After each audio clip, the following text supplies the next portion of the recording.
Hello everybody, it's Philippe de Barros here. I help people and inspire them in dance. And I specialise in styles like hip-hop, contemporary, dancehall, house, and more. In today's video, we're going to look into a roll-in into a hip catch, and we'll also look at some variations of the hip catch as well, how we can get out of it.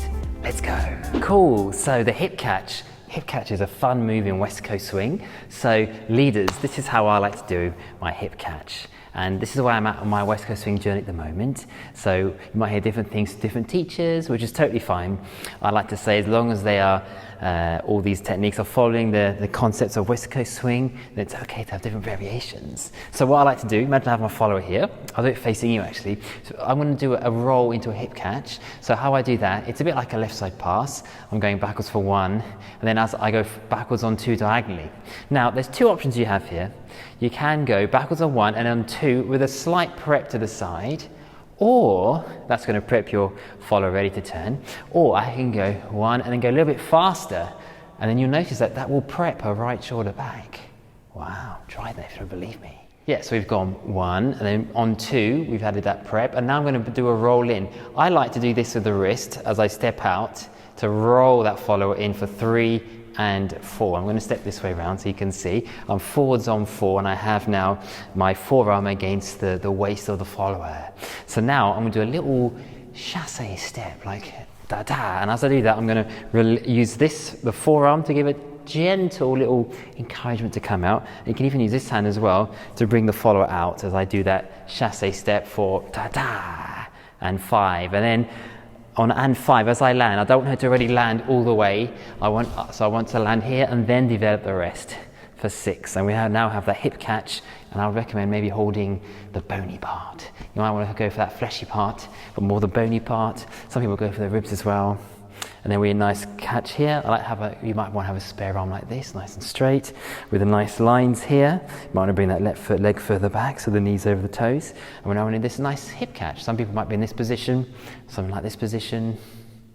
Same. So followers, I'll try and show you maybe from this side. So you being led forwards on 1, prepped on 2. Notice the nice arms I have here. Think about the fingers and the shapes. And then you're going to go into your turn for 3 and 4, and now he's going to go into the hip catch. You're going to go and 5, hold 6, and you can do cool things with your spare arm as the leader has their hands on your hips. So I'm going to do it in the other way around now because I was leading it this way around before. So now I'm going to imagine that I'm the follower coming this way.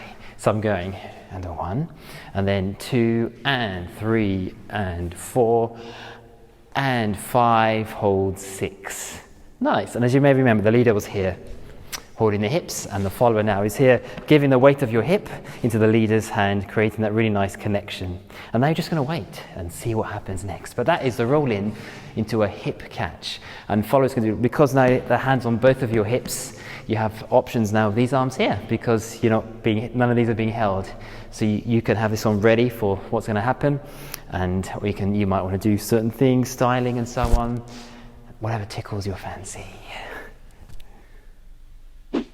And so when you're in this hip catch here, you might want to think about being in a plie position, or one knee bent, the other one straight. That's quite nice there. Same for the followers as well. I'll do it from this side now, as if the follower's on the other side. In this position here, could be in a plie, or one leg's bent, one leg straight. But if you can have the hip popping out with your weight there, that's good because you're offering that to your leader and leaders as well. If I'm now leading, I might want to have the weight towards this side as well. So once we're in the hip catch, there's also another thing we can do. We can do those little bumps to and for each other, which is more, being more traditional West Coast swing. I'm not doing anything too huge. I don't like doing too big, but maybe grooving. Maybe you can do the chest, and it's not like the hands pushing and pulling. It's more like the center moving backwards and forwards, and the follower will feel that, and the follower will do the same thing. So I'm doing it as a follower here. I can feel those. We can groove to the music, and to groove as well. I find it useful to relax the body. You want to move the head as well as the chest and other joints in the body. So if I'm grooving, like this with the head, instead of just being static like this, you want to enjoy with your head and express it in your face as we groove like this, and the follower as well, expressing it. I'll do the follow from this side because it's more open towards the camera. So now imagine I'm following and I'm grooving away with my partner. So that's a nice way to do that. With the hip catch, how we can stay in that position and groove to the music. Other option as well, now if I'm the leader now, I'm in that hip catch, I might want to do things with my feet, turning the feet outwards, for example, like this, boom, ta. The follower might do the same, or doing these step taps here. That's a nice one as well. Lots of options, whatever tickles your fancy. Follower, you'll be doing the same thing, swiveling those feet out like this, or you can use more hips into that as well, or as a leader. Here, we might want to go and 1 and 2 and 3 and 4. And when we're doing those tap steps, you can bring the foot together like this, or we can have it like this, slightly turned out as we bring it in here. I guess it depends what music is playing.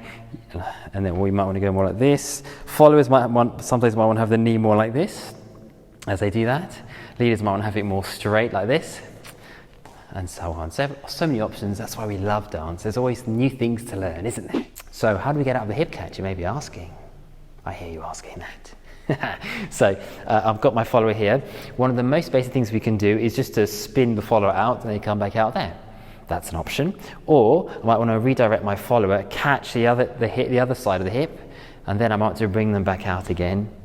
That's another option.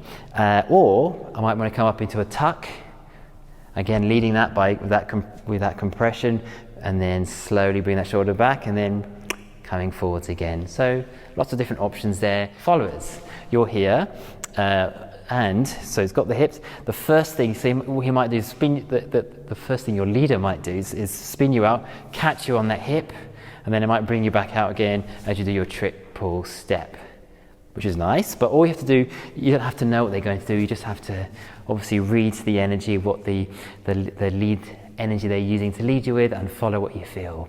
So you don't have to preempt anything. But it's good to know what might happen. So followers, you're here. You might also go in, so you've been caught on the hip here, and then it's almost that you've got this energy that's almost prepping you to come forwards again and turn into the other hip, into here, and then you might come out for triple step. And the other option was, you're here, you might come into a tuck turn, and this is a good opportunity now to think about this foot here, not turning in unless it's a stylistic choice, but more like keeping it a nice turn out as you come into your tuck turn, triple step. And leaders, so you might be in this position here, and then obviously the follower's now got have been wound up, and you can use that to turn the follower to come out as they come on the other side of the slot and reconnect again. Yes, follower, so the hips here, you might then get a turn, triple step, get the hand ready to offer to your leader for triple step. Nice. Another option you could do as well is if I'm doing the roll in, roll out, I can go 1, 2, I can roll the follower in, and then I can do a double turn out. Ooh, how nice is that? So followers, you might do this. You might be going 1, 2, 3, and 4, 5, and 6, and into a double turn out. Now a really nice bonus I like, and this was Andrea, my dance partner, the lovely Andrea, who lives in Brussels. She taught me this, and she learned this from Olivier Massa. And we use this in my video of us dancing in Ibiza. So this one is where I'm doing the roll in, 3 and 4. That foot's prepped there, and then I do the hip catch. But now to come out of it, I actually do I might do a double turn back into the hip catch. Woohoo! Very nice. I'll show you from here.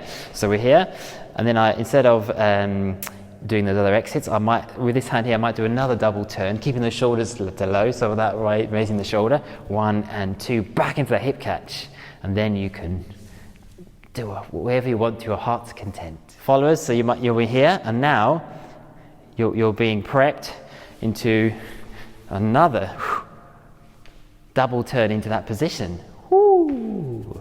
Nice. And I'd love to invite you to subscribe to this channel by clicking on that subscribe button below and on that bell icon, which help you get notified when videos are available. And if you found this video useful, I'd love to invite you to hit that like button as well. And in case you don't know, I offer private lessons in person here in Portugal, in Lisbon, or online. And so don't let borders stop you, because we can do it online if you live in another country. And I'd like to wish you all a wonderful day. And don't forget to enjoy your dancing.